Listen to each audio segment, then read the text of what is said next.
Well, just when you think it could not get any worse, it got worse. It could always get worse. I was going to say, who thought it couldn't get worse? It can always get worse. It can always get worse. Whenever you think you've reached the bottom, I promise you there's always a deeper pit waiting for you. And they just keep falling down into a deeper, deeper hole that they just can't climb out of, and it's another season down the drain.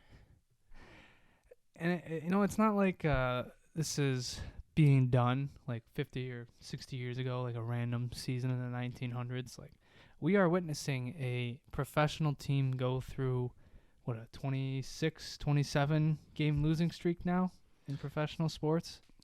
Something like that. Yeah, and for some reason, this feels so much worse.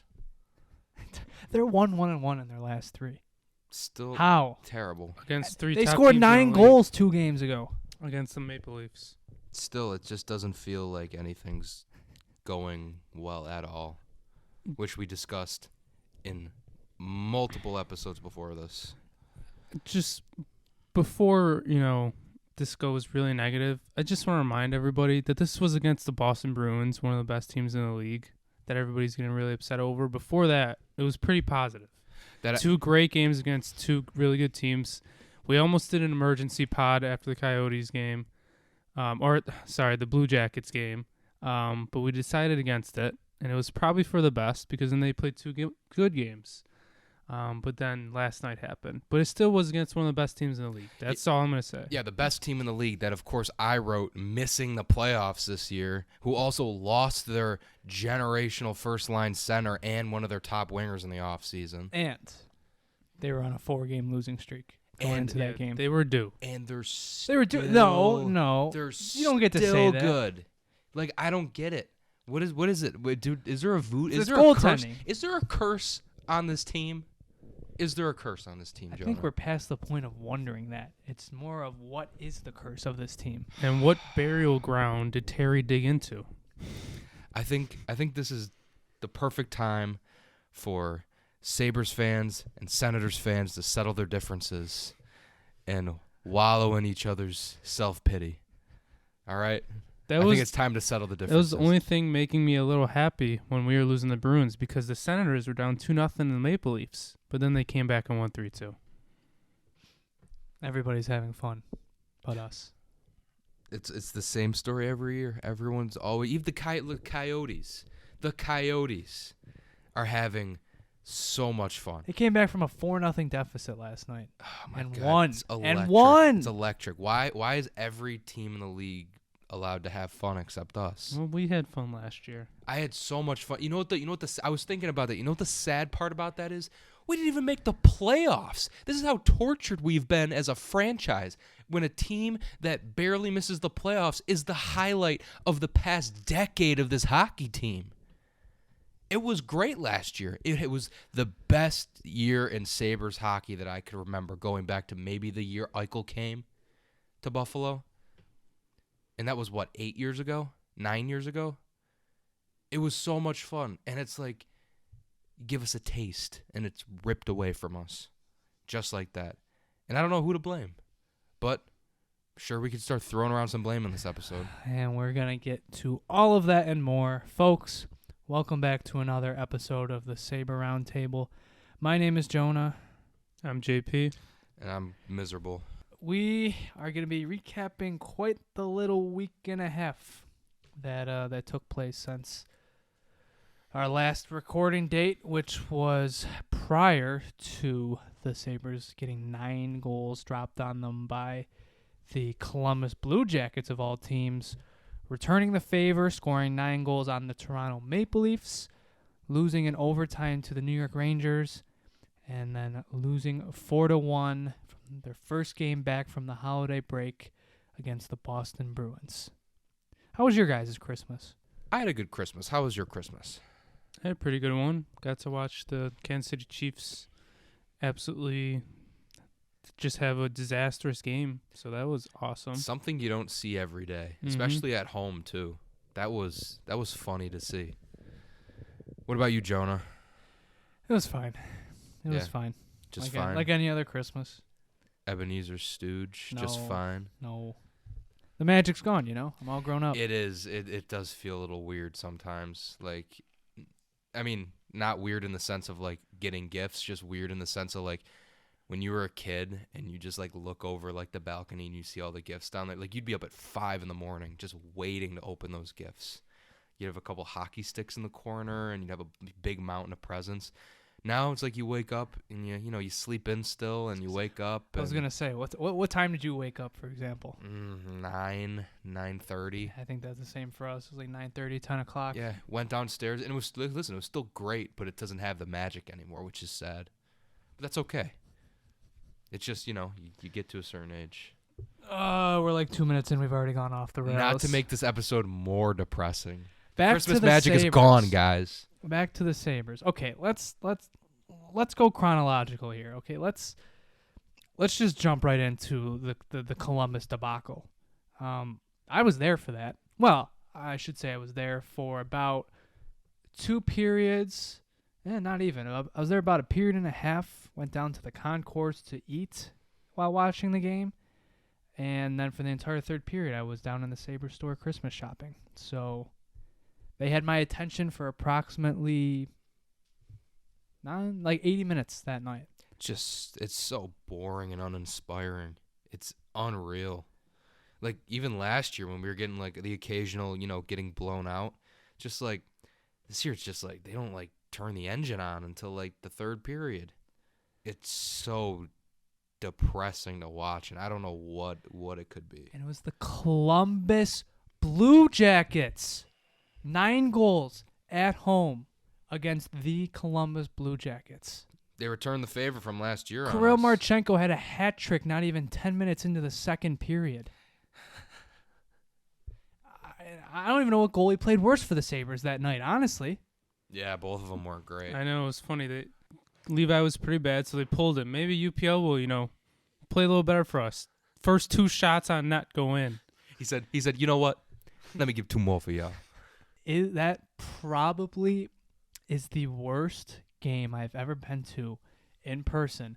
And not even, 7 months ago, I was at the Dallas Stars game that ended 10-4. Why do they play so bad at home? Why? I don't understand it. Like, they talk about, like, wanting to fill the building, and, like, obviously they talk about earning the fans' respect back, which I get, and I completely understand that.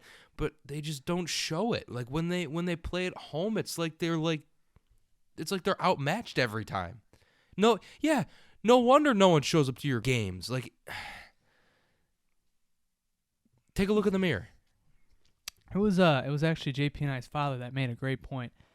It's not like they're a team that goes out on the road and shits the bed and then comes back home and for some reason is playing out of their minds.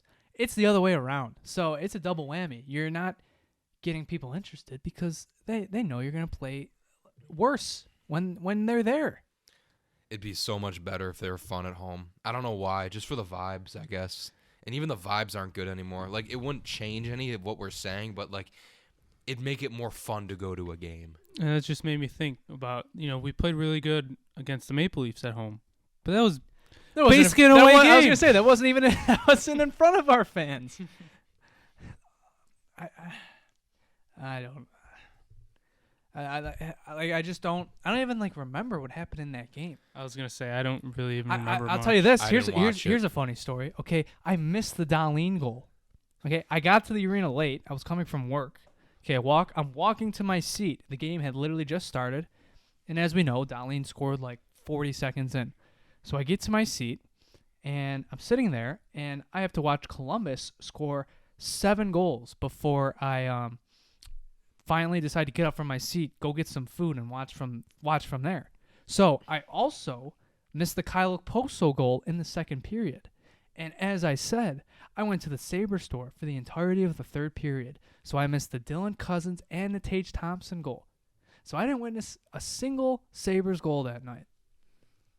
But I witnessed 7 Blue Jackets once. Don't worry. It's like cruel and unusual punishment. It's so bad. I like, you don't even want to take your kids to these games. Here's the funny thing. The same thing happened 2 nights later with the Leafs. I was coming late. I met JP at the game, and I walk in the building, and I missed the Jordan Greenway goal. Cursed. I missed our only goal last night. I was on my phone. I was like barely paying attention to the game. I think a lot of Sabres fans missed that goal. Mhm. I was out to dinner, and by the time from the time we got there to when we sat down, they were already down 2-0, and I was just like, all right, well, not even gonna. I was gonna turn the game on at dinner, but not gonna do that now. And then I checked 3-0, 4-0, and then 4-1. And I'm like, oh, who scored? Eric Johnson. Come on down. Eric Johnson, the only goal scorer of last night. Well, It's a pretty good shot. he had 2 goals. It was a great shot. He had 2 goals that night. I didn't get that joke at first because I didn't see the other goals, but I assumed it was because he put the puck in our own net somehow. Yeah. Mhm. Yep. Sounds about right. Right on the money. All right, back to the Columbus game. Let's get into like all the post game stuff that happened. Okay, the game ends, and immediately, obviously, all the Buffalo beat reporters flock to the locker room, and who's there to meet them? Kyle Okposo taking the brunt of all the tough media questions, and trying his best to navigate through all that. And I guess it should be mentioned during the games for the first time, probably the first time since March or April of 2019, you had a Buffalo Sabres crowd cheering for the firing of the coach. Ralph Kruger didn't get that treatment, so the last coach to do it was probably Phil Housley. He's lucky. For the first, he was lucky. Dude. For the first time since in 4 years, Don Granato was getting chanted by the fans to be relieved of his duties. So if we had, obviously, if COVID never happened and the season went exactly the same way in a vacuum, there'd be some crazy chants going on. There might have been riots. Oh my God! I remember the protest outside the arena during COVID. Dude, with the tops bags With over like people's 12, heads? when there was like I 12 was gonna people say, outside. I remember there's like no one there. But it was definitely I can't call it the breaking point, but it was a breaking point. The Sabres have not had a collective night like that in God knows how long. Few years. Where it's just they're getting. I mean, they were getting booed like tremendously, and it's actually a point of contention because some people thought that they were, they're under the belief that the Sabres got booed that night because they lost 9-4, which yes, but those were like some vicious boos, and I witnessed the Buffalo Sabres beat Columbus 9-4 in their own building last year. And that building was dead silent. KeyBank Center, there was some serious boos, unlike anything I've ever heard before. Bronx cheers for, I think, both Levi and Luukkonen. Just an awful night. And one of those nights that made national headlines. It wasn't like a 6-2 loss or a 7-0 loss. Like those are just bad blowouts. Those happen. They happen to every NHL team. But 9-4 in your own building, fans are cheering for the coach to be fired, and then the media scrum happened where Kyle Okposo was getting into it with some reporters because they wanted him to comment on the coach, and he's sitting there telling them I'm not gonna go after the coach tonight. It's just a night to remember for all the worst reasons. You gotta give massive props to Okposo for standing up in front of the media, taking all the tough questions. I know his one quote got taken so out of context, I think, where he basically just said that, we haven't been here this whole time, but we understand that all that weight is on us. But he just said it's the whole 13 years drought. It's not our fault, but we understand that it's our job to break it. But people took that so out of context. It was, I don't know. He had a really tough job. You very rarely see Okposo get irritated with reporters, and you could tell he was. So I give him massive props. I will say, I know this was a point of contention with the media after the game. I don't like that there weren't too many players available after a big game like that, and I know not after every game there isn't a ton of players that are available to the media, but after something like that, I think a lot of players should be available and talking to the media. And taking tough questions so they can answer the fans. And I don't think they did that at all. And the one I was most disappointed in is Darlene. He didn't take any questions after the game. That's our future captain. Yeah, and I feel as though like the coach should,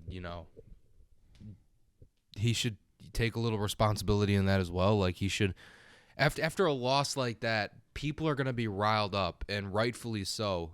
And as a coach and your team just went out there and laid the egg of all eggs, as a coach, me personally, I'd be fired up about that, and I'd be like, nobody's like leaving.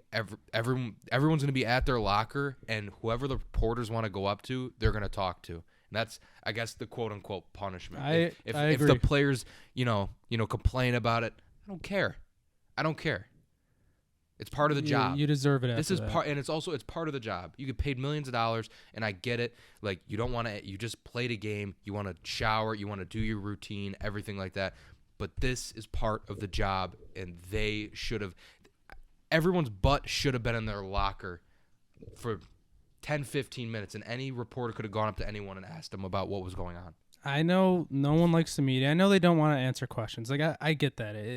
It's a burden. Like it's not like, we leave our day job and then reporters are asking us questions about the day. So it's not easy, but after something like that, I just think all of the players should take responsibility and own up to it a little.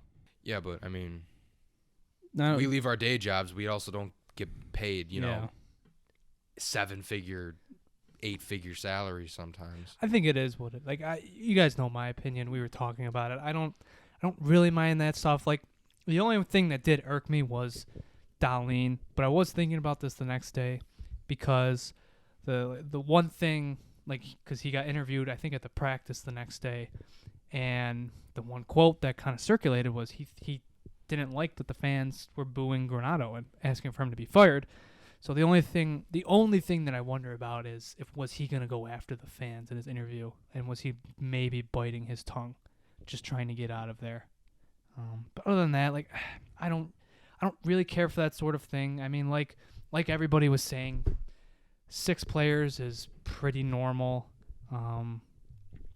and I don't know. And a bunch of people were saying like it's just how the NHL is these days. It's no longer every player is at their locker. And Granado, when Granado was asked about it, he's like, you can ask for anybody. We'll go get them. It's just, I don't know. I get it. I get why people are upset about it. It's just, it didn't bother me other than the Darlene stuff. I feel like I would have been less bothered by it if the organization had a track record of winning more often. But I mean, and again, what Okposo said was true. It's not their fault that this playoff drought has gone on so long, but they unfortunately have to bear the brunt of breaking it. But it just makes the situation you're in more difficult when you're, just losing these games the way you are, and the fans are just everyone's at their wits' end. Everyone is so sick and tired of it. Everybody. And I'm sure ownership is too. I'm sure everyone in the organization is sick and tired of it, but until the on-ice product changes, you're just going to see more of the same. And if players get really upset by it, it is what it is. This is the situation you're in. Let's get over to the Toronto game, which followed it up 2 days later. 9 goals on the Toronto Maple Leafs. Complete turnaround. And there is really no way to better summarize this team than they let up 9 goals and then score 9 goals within 3 days of each other, or 2 days of each other. So stupid. That was, Joan and I were at the game. That was the best Sabres hockey I've seen since last season. That was a total Sabres game where they were playing their game and they dominated the pace of play. And it was awesome to see. I probably said it to Jonah 10 times. I was like, this is the Sabres. Like, this is how they should be playing every night. Spoiler alert. They did not play like that the next couple of nights. It was also one of the worst goaltended games I think I've ever seen. Oh my God, was Samson! really that bad. Greenway goal, that's like a Pee-wee I thought goalie could have saved I thought the that. Thompson goal, because at least the Greenway goal, he was like surprised. Thompson was like above the face-off circles. Samsonov was squared up. He just missed. It was bad. As soon as he scored it, like I knew, I was like, all right, he's gone. He Like, looked- they're not keeping him in the He game. looked at his glove like he had a hole in his glove. I'm like, no, well. And I totally forgot that Joseph Woll is hurt right now.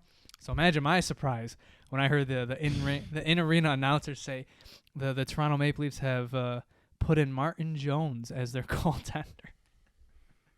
And he had a Martin Jones performance. I honestly don't think the goals that he let in might have been worse. Could you believe that guy played in a Stanley Cup final? He was like, I think that was his one like great season. It's amazing he still gets jobs these days. Yeah. Well, Stanley Cup will carry you. As a goalie, a Stanley Cup could carry you pretty far, at least making one. Cam Ward. I don't know. I don't understand it, and I've said this all year. I don't get it. Like, why does this happen? Someone needs to give me an answer. Well, I think please. we have a reason for this one, and we found out in the post game. The Sabres, 3 months into the season, finally figured out that, hey, maybe we should go back to the system where we thrived for 82 games last season. They went back to a run and gun. They went back to the transition, high-flying, off-the-rush offense. And Kyle Poso talked about it. Don Granato talked about it. They finally, I guess, regressed back to what they were comfortable with. And it definitely showed. I mean, they dominated that game from basically start to finish. I mean, the Matthews goal was pretty weak by Levi. Even the Domi goal, that was far out. The Sabres really they didn't give up much, and they dominated the pace of play. And I think, we're going to get into it with the other two games. They're back to the system. They're back to the old. They're at least trying to do the old system. It's just so frustrating. It's December. I mean, that game was what, December 20th or so. Yeah, it was. I don't know it off the top of my head. A few head. days before Christmas. So it took till December 20th before they realized, hey, we're 4 games under 500. Our offense is near the bottom of the league. Our defense is still kind of subpar. It's just not worth it what we did. Let's just go back to what we were doing, what made us us. And they scored 9 goals. Yeah, it just, if we recorded after that episode, this would be a lot more of a, upbeat type of episode. I can't remember the last time we had a very positive episode.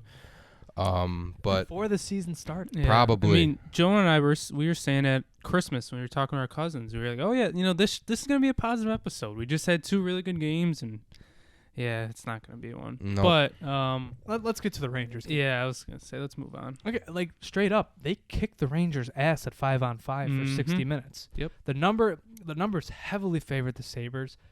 Igor was on his game. They easily could have won in overtime, and they didn't. I mean, we can talk about UPL doing what he did in overtime, but We don't need. He played a it's good fine. game. He played a other good than that. game. He really did. They killed off the penalty with a minute to go in Mhm. regulation. Obviously, it's frustrating as hell. I mean, it's not like an isolated incident with him. He does that all the time, where he gets caught out of the net. But it was one of those losses. I was mad they lost because they deserved to win, but I really couldn't point a finger at anything other than their god awful power play with around 2 minutes to go in regulation. Yeah, and like you said, they had like 3 or 4 grade A chances in an OT, and they just, we had our chances to win, and it's just it wasn't gonna work out. The UPL frustrates me so much. Yeah, I was waiting for that. It just He after played a good game. after watching, I understand. I wouldn't say great, but I he understand. gave him a chance to win. He played a game. Thank you. Not great, not god awful, but just another UPL game where, Like, that last goal, I saw it earlier in the year. Why does he keep doing that? If you're a goaltender, tend the goal. What are you doing? Why are you, like, that picture blows my mind. Where are you going? He's not going to score from behind the net. Hug the post. The part I love the most was people blaming Darlene because in the freeze frame, he's kind of covering Kreider, who ended up scoring the game winner. But it's like, if he ties up Kreider, Zibanejad has a free ride to the net, and just to put it in. Dude, just where are you going? He is a backup at best. And Levi, I don't think he's ready to get, first starter reps yet. He's still young, and you could see he's been struggling. But this is going, again, back to the offseason where they completely ignored the fact that they did not have a starting goalie. And they decided to bring back Eric Comrie, who's been marinating on the bench for 2 months because he sucks. Well, while we're sliding down the negative hill here, let's get into the Boston game. The Sabres go into the holiday break coming off 2 pretty good performances. Still no consecutive wins, but close to it. And they get the Bruins at home on a national television game on TNT. It's right back to where we were with Columbus. Right back. They didn't score. It was a pitiful performance. Yeah, they didn't score as many goals, terrible. but it was just, again, didn't watch it. I was out to eat, but I saw the highlights. Just uninspiring hockey.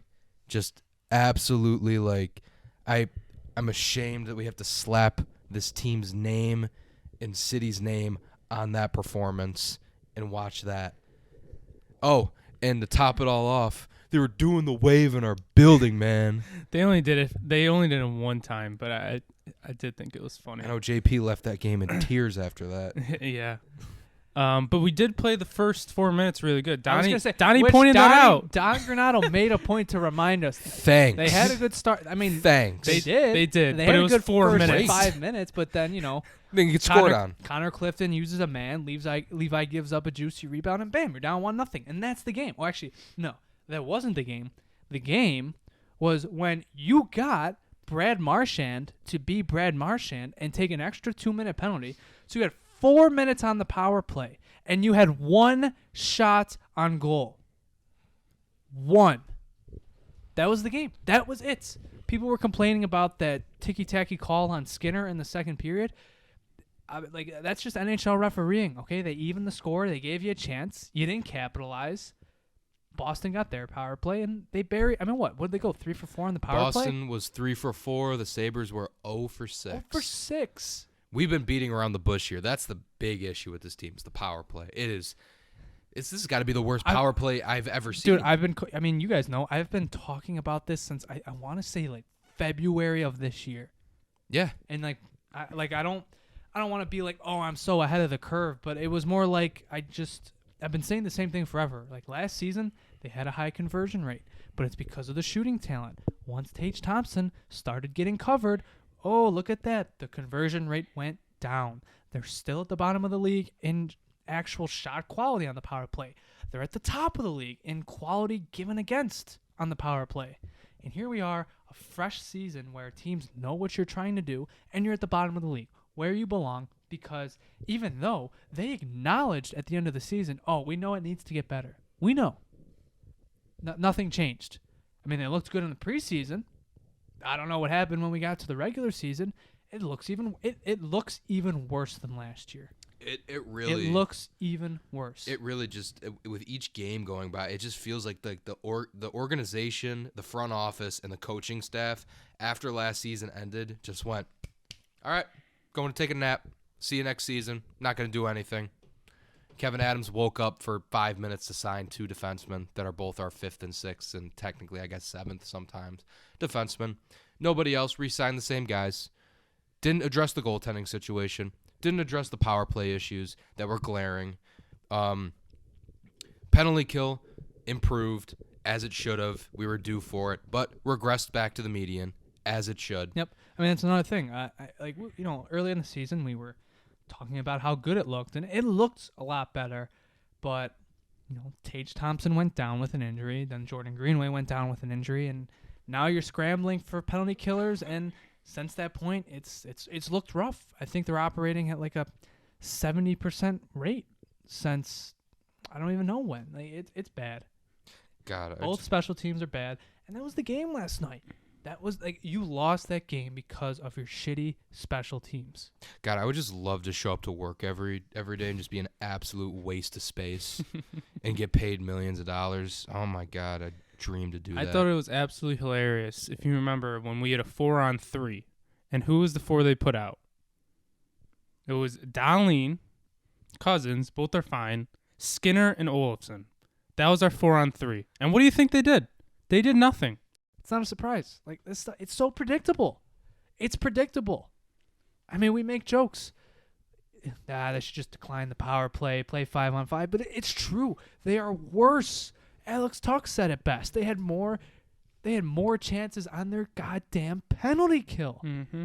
They're objectively worse on the power play than on 5v5. I said the Brewers should just keep taking Just penalties. whatever they're up It doesn't matter. 4-on-3, 5-on-4, 6-on-5. Yep. Or out 6-on-4. Remember the Detroit game when they were coming down from 4-0? It's 4-3 with 2 minutes left. Oh my God! You have a 6-on-4. Nothing. You let an empty netter go in. I've never seen a team worse with having a man up on the other team. Or even 2 men. 5-on-3, 6-on-4. Like you name it. I don't get it. I don't get it. And there's no accountability. There's nothing. There is no I don't accountability. like There's to. none. Don't like to make the accountability point because I feel like it could be lazy. But seriously, like right here, right now, it's nothing. I mean, you are supposed. I say supposed. You are supposed to be one of the best offenses in the league, and system changes be damned. I mean, like when you're on the power play and you have some of the best top to bottom skill in the league on your forward unit, and you can't put like even if it was just league average, you're bottom 5 in the league. You're hanging around like the St. Louis Blues or the New York Islanders. Like I don't know. I don't know the power play ranking off the top of my head, but those are the teams you're near. You're near teams that don't want to win hockey games. And this was supposed to be the year you wanted to take that step. And you did nothing to address it. You still haven't done anything to address it. Another thing with Don Granato, he finally said, I'm going to be more involved with the power play. Like, great, but you waited 3 months to say that. You waited way too long. You couldn't have seen it after the first, like, even 10 games? Like, what is going on? Like, does he... I'm at a loss for words. I don't know. Go. Do you think that... Go. Do you think their power play looks really good in practice? Because they're going against their own penalty kill. Probably. to be Probably. And they're just like, man, I don't get it. Why is it not good in games? So good. Or when they can't enter the zone, the penalty kill is like, okay, let's just let them get in the That's zone been and the- set up so they could practice. They have like 3 failed entries, so the killers are like, all right, guys, let's let them get in. Let's let them yeah, practice. we need them to practice the actual power That's play. been They can't the- even get in the zone. That's been the big thorn in my side this year is just watching the transitions, like the break-ins, even at 5v5, just awful. Makes me want to puke so bad. I know you don't like the drop pass in the power play. I They don't. just do it wrong. I was gonna say I don't mind that, but their only play once they actually get into the zone, once they get into the blue line, is a cross ice pass. That's what they try and do. Tuck will bring it in the zone, then he'll try and get it all the way to the other side. It doesn't work every time, and like it's crazy because I hear people like around me when I'm at games like, why does this team's break-in look so easy? Well, because first of all, we do not pressure the blue line as much as other teams do, and that's why they do it against us, because we can't break it. We haven't broke it for over like a year and a half. Like, it's so easy to defend us. Like, it's insane. It's the same play every time. Get in the zone, make a cross-ice pass, and hopefully someone can dangle someone, and we'll get lucky. And then if they dump it in, like, you're not going to get it because we can't forecheck. Like They're just not moving because when you dump it in, you're supposed to be the first team on the puck. Yep. They always get beaten there because nobody's moving. Mhm. Yeah. Nobody's moving. That's the trend. And it's, I think I've said this before. It's so funny that their power play, one of the reasons it is so bad is because nobody moves. Mm-hmm. And that's like the opposite of what you think this team would do. You think it would be the opposite. This power play stinks because they're moving too much. I mean, Jeff Skinner moves a lot. He's all over the Not in place. the But right everybody spots. else, At least he's trying. God bless him. That's what you At wanna least call he's it. trying. You know what? I'll say he went out for a stroll last night. I could not stand him. I last thought, night. yeah. I could not stand him. He was really, really bad. But like you were saying, like for the power play, like I honestly think they don't try and open up anything. They're waiting for a mistake by the penalty killers. There's not a single set play no. other than, let's get it to Tage Thompson. Let's see what he can do. Or the Or, you know, Everyone's ready the for drop it. pass. But last night, you don't have Tage Thompson, so you don't know what to do. But Victor Olofsson, who has 3 goals this year, is going to stay the top power play unit. I mean, I guess. I mean, at least it gives him a trigger, man. It just, there's no like, Not even a trigger. He's there's shooting no blanks half the there's no time. familiarity with it. There's no like, there's not like a play where like, okay, the Sabres try this every time. Maybe teams are catching on to it, but there's no, we talk about the bumper, but like there's no, it's not like Tage Thompson gives it to Alex Tuck and then drives the net and they go for that. Or it's not like Alex Tuck gets the pass at the goal line and tries to dish it across to the guy on the other side of the ice. Like there's nothing. There's nothing of that. It's like they don't know what to do with it. It was literally just their whole plan was get it to Tage in the Rockstar zone and have him rifle it into the back of the net. Now teams just all everyone had to do was shift the box into a diamond because then you got Tage covered the entire time. It's like who could have seen There's that nobody one in coming? like you don't have to worry about the bumper because half the time Because they no don't one's have there. one. No one's there. I saw Jeff Skinner take a one-timer from the goal line yesterday on the power play. Just want you to know that. It's his patent and move. That's Rockstar. That's Rockstar shit right there. Imagine that went in. Electric. Dude, turning point. The one time, it did. He like scored from blind. I was at the game. I remember he scored from below the goal line. I'm like, oh my god! Like we scored, but like it's gonna encourage him to do it more. It's like, He still does it. It's like you're encouraging bad behavior now. It's awful. And then the lineup decision's just so suspect. Like they got better once we went back to like the run and gun offense, but they put Tyson Jost as their first line center and then waived him the next day. This is actually something I really want to get into, like something that has not been talked about enough this year because it's being done to players that fans really don't care that much about.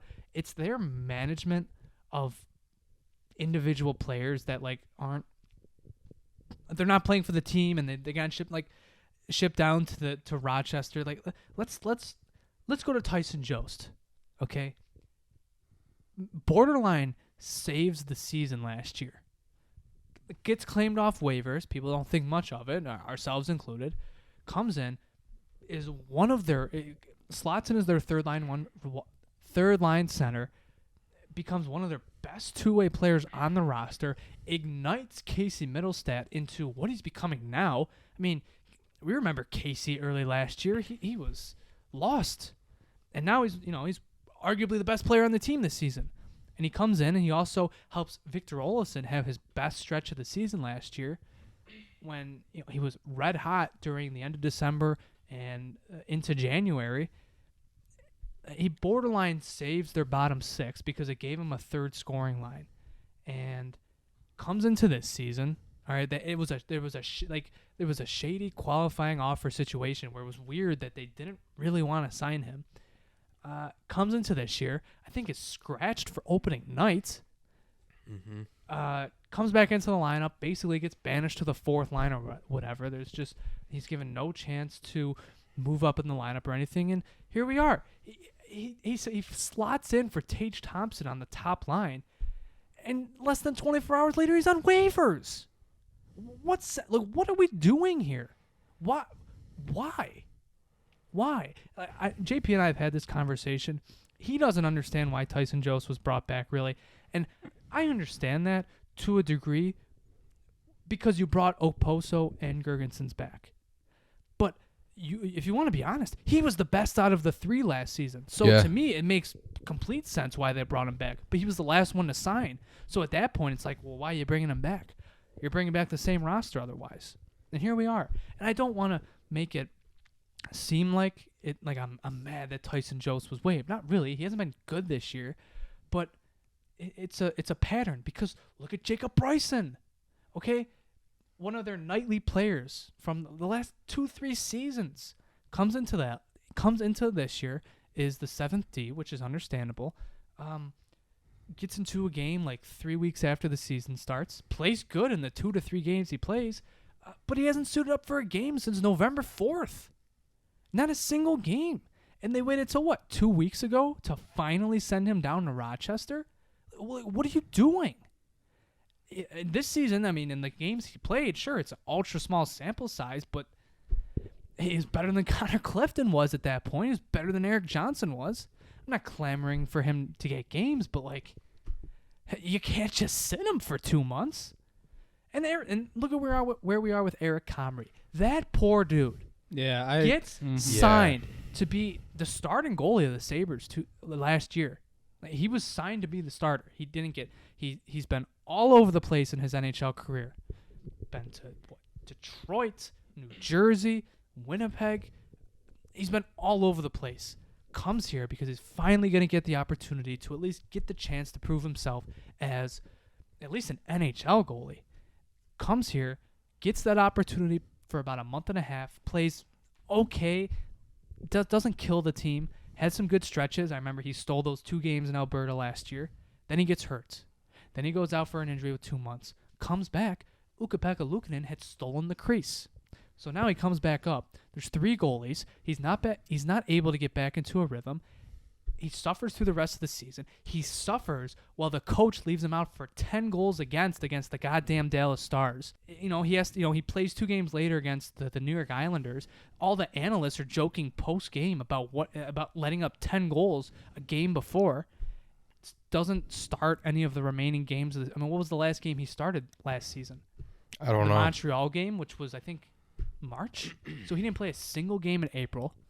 Goes through this offseason, doesn't get dealt, doesn't get moved. None of the goalies above him are moved. Comes into this season, is the best goalie in the preseason. So he's forcing them not to make a move on their other 2 goalies. They have to keep him on the roster with the other 2 goalies. And here we are. He starts the season as still the best goalie, and then he goes down with a non-contact injury. Comes back as a okay start against the Winnipeg Jets, but lets in a flub game-winning goal. And he hasn't played since. What was that, 3 weeks ago, 4 weeks ago? It feels longer. It feels like it's been forever. And we saw the tweet from Lance Lysowski today. He asked Eric Comrie what he thinks about the 3-man goalie situation. And he's just like, I don't know. I don't know what to say. It's what are you doing with some of these players? What is this roster management? It's awful. It's terrible. And I expect Kevin Adams to be better than this. I do.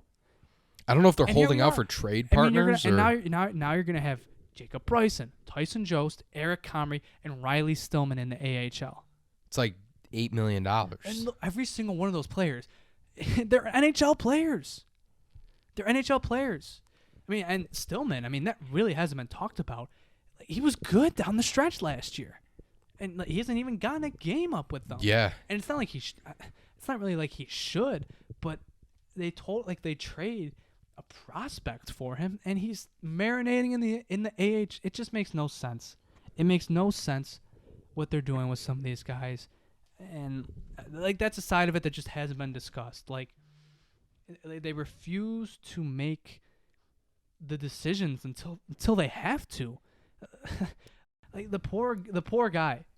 I actually feel for him. He's like Bryson, where it's like, why is he on this roster still? They both don't want him to play, but don't want to send him down? Why? What's the wait? I don't... Are you looking for a trade partner? Or, if you are, why weren't you doing so in the summer when it was so obvious that he was probably the 3rd man in then? And it's December 28th. December 28th. There is still 3 goalies on the roster. This was something coming into the year we couldn't even think about happening. After last season, we thought we were done with this. It's persisted for 3 months. It's getting to a point where it's just completely inexcusable. Like this is not. I know they won't do this next year, but like if they even entertained any sort of thought, like they were like, oh, we want to keep Lukanen around, but we need a better goalie, but we also want Levi. Like, no, they can't make the tough decisions. I don't understand what's going on with the front office. They can't they can't part with any of their guys. I understand Girgensons has been here for more than 10 years, and you want to do him right by maybe giving him a shot at a team that could run to the playoffs. He's not helping you. I understand that Tyson Jost was, I guess, he was a good waiver pickup, and you wanted to bring him back. You're already bringing Girgensons back. Why are you bringing both of them back? On top of it, Kyle Oposo brought him back too. It's another of the same player. You're not getting better. Why did we think in the offseason that this team got better? By any stretch of the imagination. Because we bought in. We bought in. And that's the worst thing. Like, it's finally, like you're seeing now, they effed up so many times in the last few months. Like, you're right. It's like, how did we not see this coming? How did we not see this happening? And you know what? We're getting to a point where it's do or die. If we have to say goodbye to the season, I'm expecting an overhaul of this roster next year. And I'm not saying shipping out core pieces. I'm saying anyone that you can consider remotely expendable, you entertain the thought of trading him, because there's too many cooks in the kitchen right now. I understand. We think we have 3 top lines. We have, the stud line, we have the kid line, we have the dog line, and we have the, I guess, RKO line. But Robinson hasn't even been playing. Robinson hasn't been playing. Here's the funny thing. Never mind. If Girgensons comes back, is he going to get back in the lineup at all? Well, he was practicing as the number 1 center today. I don't like Kevin Adams consistently preaches that he has a plan, and I think he does for the long term. Short term, I feel like he's doing this on the fly. This is what needs to happen. First of all, next offseason, you got to package players for some bigger fish. I don't know who it is. I don't know who you want to entertain in packaging, but you got to ship some guys that you got to lighten the load on this roster just a little bit, because you need another piece or two that is really going to help this roster out. And if you could sacrifice losing guys in free agency and packaging guys in a trade for some better pieces, and then call up maybe Kulik, or maybe you call up Roseanne just to play, maybe, I wouldn't say minimal minutes, but like in a lesser role. You don't make them bear the brunt of being in the NHL that soon. You do that, and you got to cut all the fat, all the gristle. Then you got to figure out what's going on with the D pairs. First of all, in season right now, I don't know what Don Granato's smoking, but I don't want any of that, because he is royally messing up these deep. Like, Dahlin and Samuelson are not working. It's so funny that it's like a paradox. They wanted to improve the defense, and they're icing their 3 worst defensive pairs. Like Dahlin, Samuelson, terrible. If you want to get if you want to defend Power Jokiharju, fine. Like, they had a good season last year, and they've been up and down this season. But your top pair, just at eye test value, has not been good. It makes no sense why there's so much loyalty to it. And I don't even have to get into the Clifton and Johnson pair. You want to talk about another underrated storyline? Okay, Connor Clifton comes in to a new team with a new system. They ask him to play left side, something he hasn't done throughout his career. I mean, like, I don't think he's this very good player. I think he's always going to be a bottom pair guy. But like, that awful start he had at the start of the season, I don't know. Maybe it had to do with playing on the wrong side of the ice. Not everybody can do it. Not everybody is Rasmus Dahlin, who can play pretty good on the right side. The Sabres have an analytics guy who wrote a piece on why guys need to stay on their natural sides. Dominic Gallimini wrote an article about why defensemen should stay on their natural sides. And the coach has two pairs whereas there's a defenseman on the wrong side. Now, like I said, Dahlin's fine there. He's been playing there for over a year now. But why do they do this to themselves? Why? Well, it's like Donnie said today, not all analytics aren't all the truth. Some of them are misleading, and whatever the nonsense he spit out this morning. It's just a big non-answer. It's a typical coach answer, but I expect them to be better than this. I do. Why are you paying these analytics guys? To this point, they've only shown that they have these guys on the staff for drafting, which, hey, it's been kicking ass. I don't think it's a mistake that the analytics guys are doing a good job there, and some free agent signings like Comrie, that was Ventura was a big part of Comrie signing here. But other than that, what actual what impact have they had on the actual main roster? I don't think we've seen it. I don't think they use them for the NHL roster.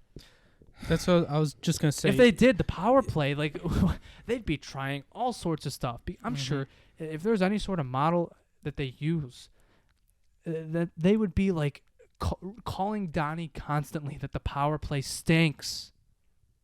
It would not take 3 months for them to realize that it's not good enough. Well, I was going to say that we're saying that the analytics should be used more. You phrase that a little in that, the analytics hasn't done anything for us. We want analytics more. But I think you mentioned Yoki, and we completely missed the part where he's been one of our best defensemen this year, and he's been scratched. They scratched him. And, okay, I get it. He was, I think, a -5 against Columbus, and then 2 games later, they put up 9 against the Leafs, and then dominate the Rangers for 60 minutes. But it's the principle. Is Yoki Haru being scratched the reason that they did those? No, it boggles the mind. Some of the lineup decisions. Yeah, it's just. Why does it feel like all the time we can make better decisions for this team? Is it like that thing where they're too close to the situation? You have to kind of get a perspective of someone from the outside. Could it be that? I think so. I mean, I don't know, when you guys were playing hockey when you were younger, I'm sure we all thought different things about our team than if somehow advanced analytics existed for youth hockey teams would say.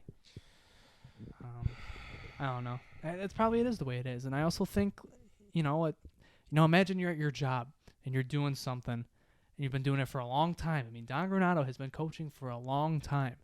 And then all of a sudden, some guys from the upper office come down and say you're doing your job wrong. I get why any coach is resistant to that, but there needs to be. You need to recognize that you're not going to be right about everything. You need to put your ego aside. I just saw this Moneyball clip. Adapt or die, and he's not adapting. I don't know.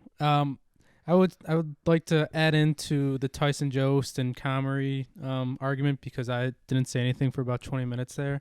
I am a big defender of Kevin Adams, and this is disappointing me because the one part that Jonah pretty much said everything. That was a really good rant.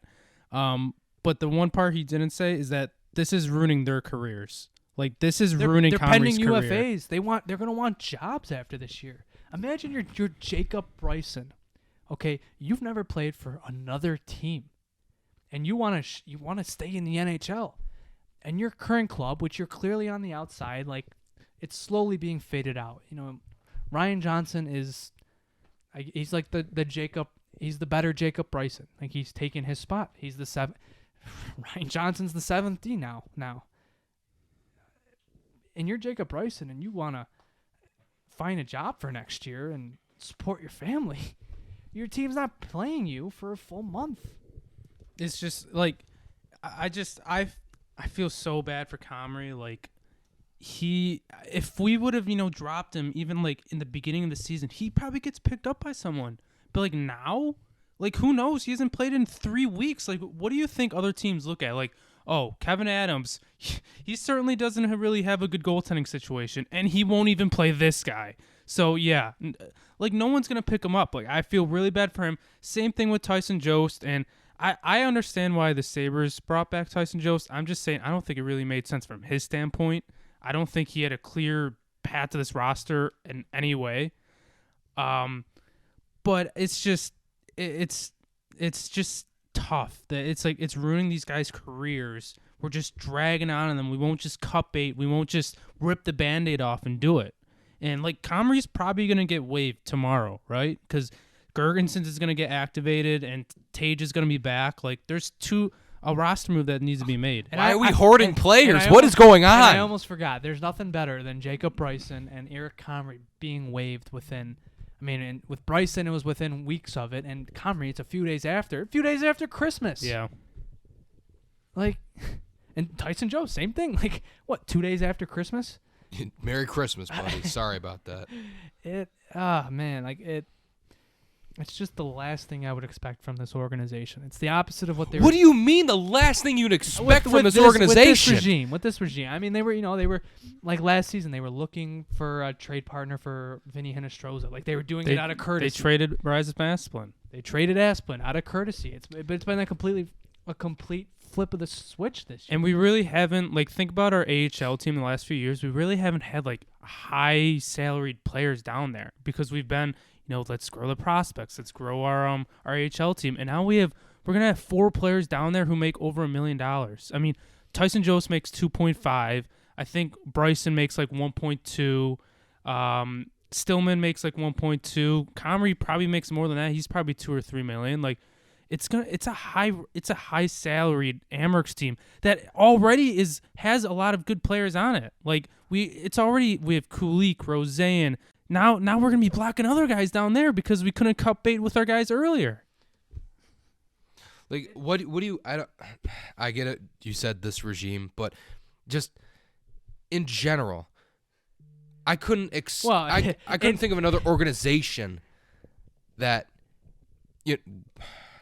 Well, in general, I don't know. In general, it doesn't surprise me, but like this regime has taken those steps to be good to their players. And this year, I mean, you have 3 instances of them. I don't want to call it disrespect. I don't want to call it that bad, but just questionable management. Just put up a big circus tent over KeyBank Center because that's what this whole organization is 24/7. It's a big clown show all the time. All the time. There's not like the slightest bit of good that could ever come out of this. And out of this organization in the past 10 years was last season. And it wasn't even last season was also kind of up and down. And we didn't even make the playoffs. That's the best thing that's happened to this organization in 10 years. It's the defining moment since I've seriously started following the team, and 2016 was like the first season I started following them like I do now. Like obviously I've been following them for years before, but like if you look at it, what's my defining moment my favorite moment as a fan? Like a friggin' overtime, a Victor Olofsson overtime winner in January.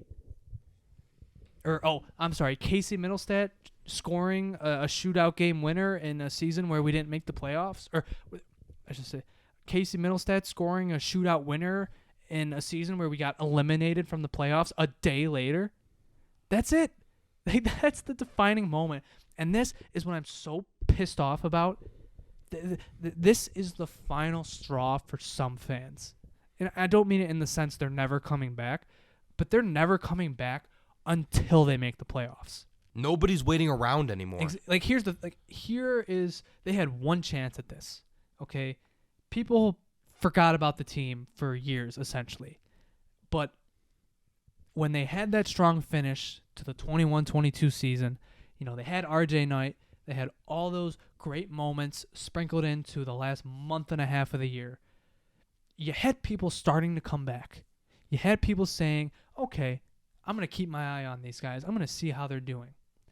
And then the next season, okay, they become one of the most fun teams in the league, one of the highest scoring teams in the league, and most importantly, they're in the playoff push with 2 weeks to go. And for the first time for the first time since 2011, you had the entire city watching to see if they could do it. And they didn't do it. They laid But an egg. this is it. You finally had people buying back in, saying, I'm going to watch this team next year. They are fun, and they are ready to take that step. And you come into this season, and you lay a friggin' egg on opening night, and you come out of the gate as slow as possibly imaginable.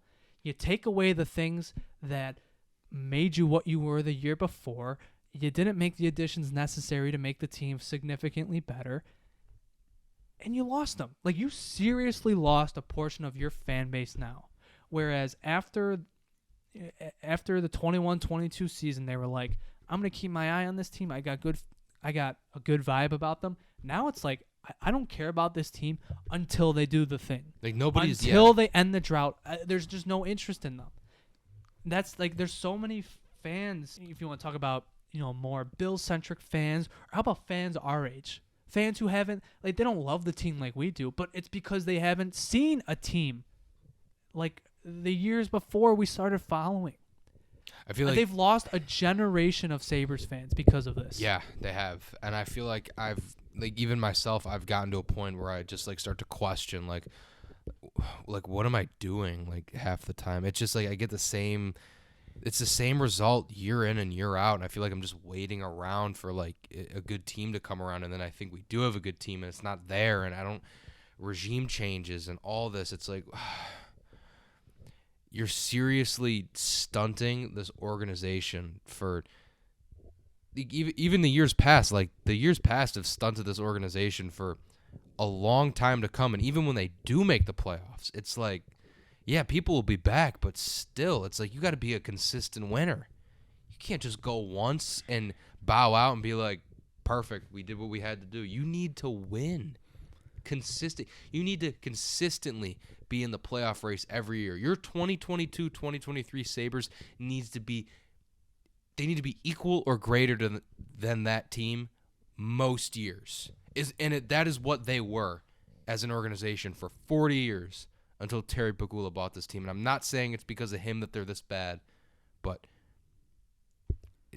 I'm sorry. It's just the history that goes along with this organization, just all the highlights, all the great games that they've been a part of.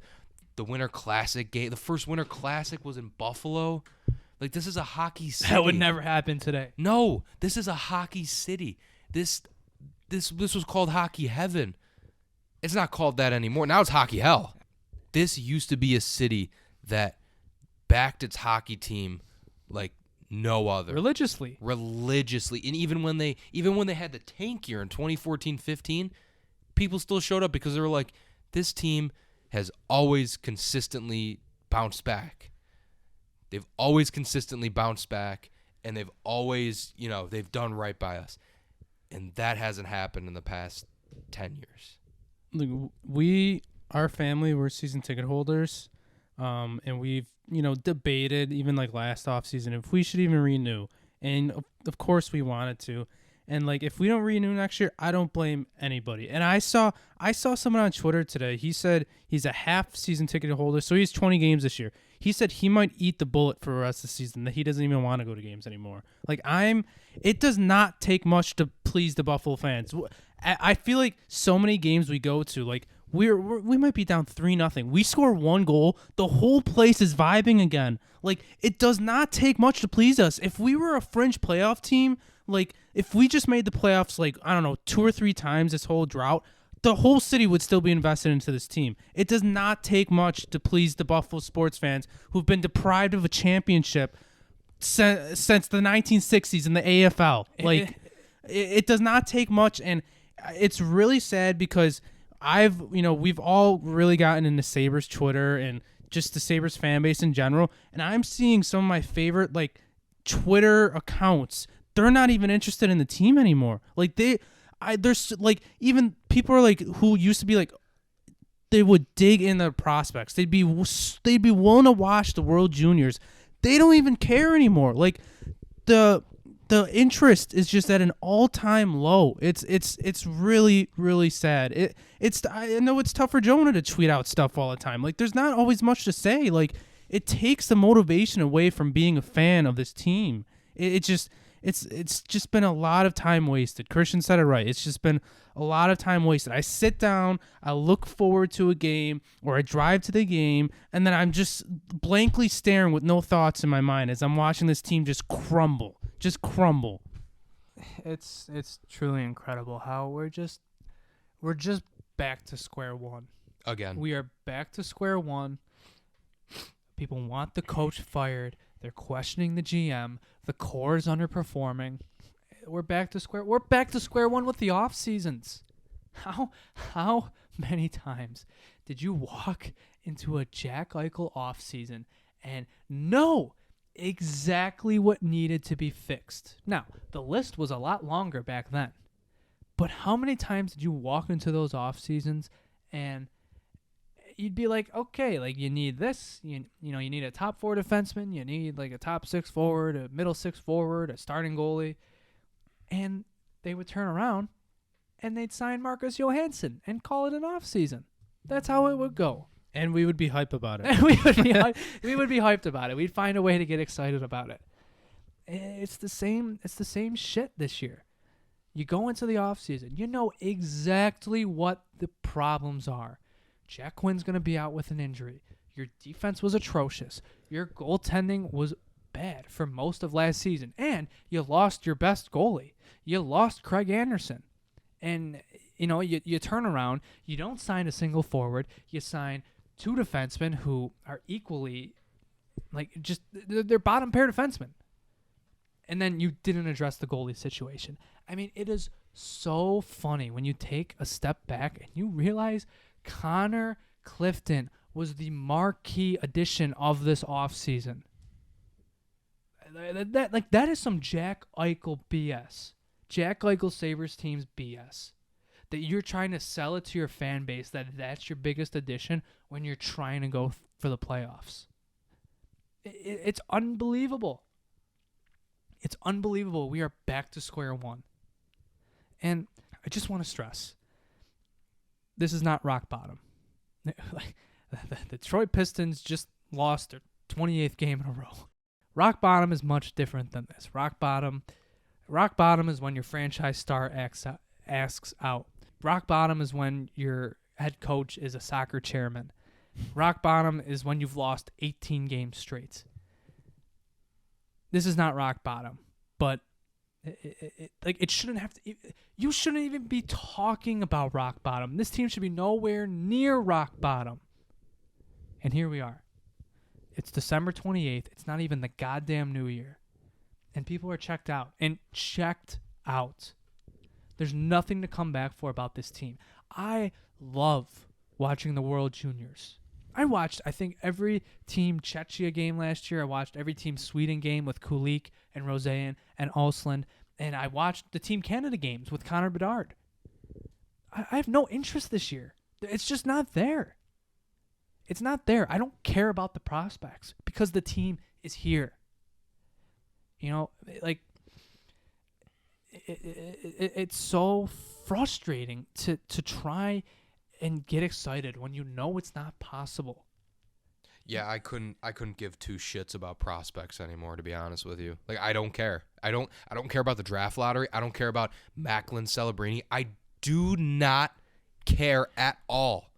Stop selling me this facade about the future and the next chapter of Sabres hockey and all this nonsense that I hear year in and year. I'm done. I'm done hearing about it. All right? Enough is enough. I don't need another friggin' Sabres embedded about the draft. I'm over it. Make us Sabres embedded about the playoffs. Get your shit together. I would like to stress the draft picks have not been the problem. So for the people like Christian are saying, I don't want the draft picks have not been the problem. We've made the right picks. But the roster's a problem.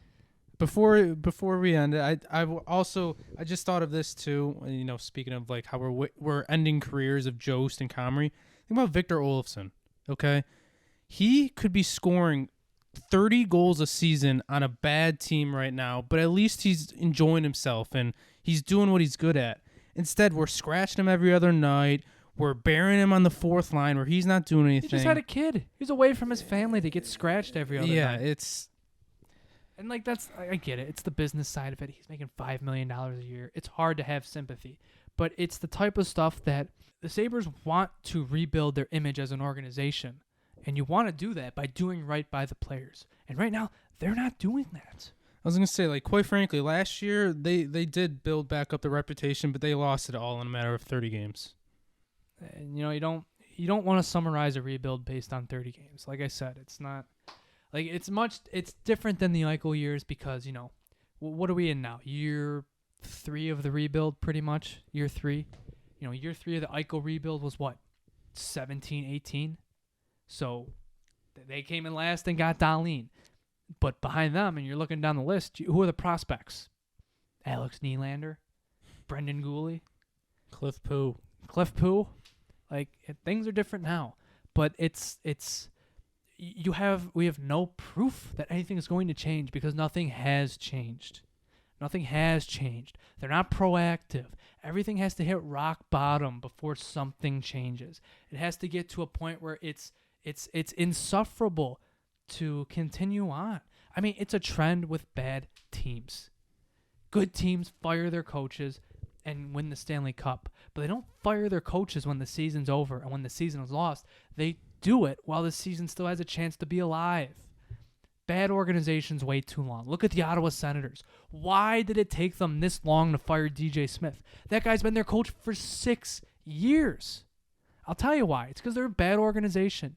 It's because they got new ownership now, so it's fine. But, like, before that, there was no accountability. There was no nothing.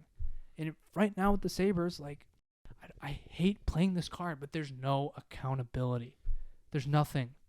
There's no proof that they have any intent of changing things. Nothing. And I'm sick of it. I'm sick of it. But I'm gonna tune into the goddamn game tomorrow. Or Yeah. I'm going to the game Saturday night. I'll be there feeding my money, paying $15 for a chicken tenders basket. I'll be there. That'll be me.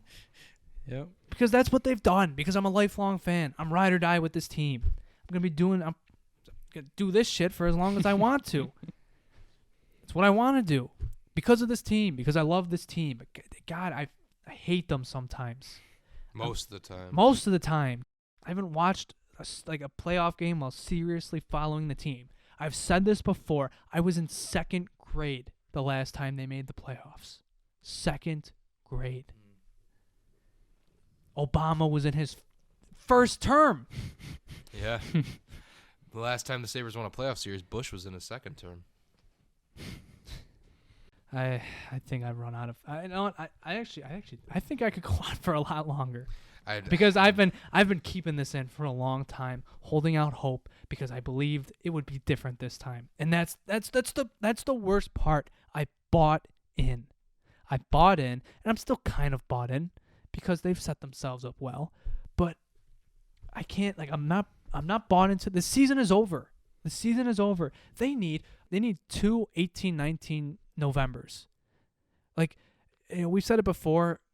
This stretch right now, I mean, you're going to find out fast whether or not they're still in this race because this is their last chance. But this is their last chance. They need to win 8 or 9 games straight. And this team has not won 2 consecutive games since Halloween. It's going to be the new year.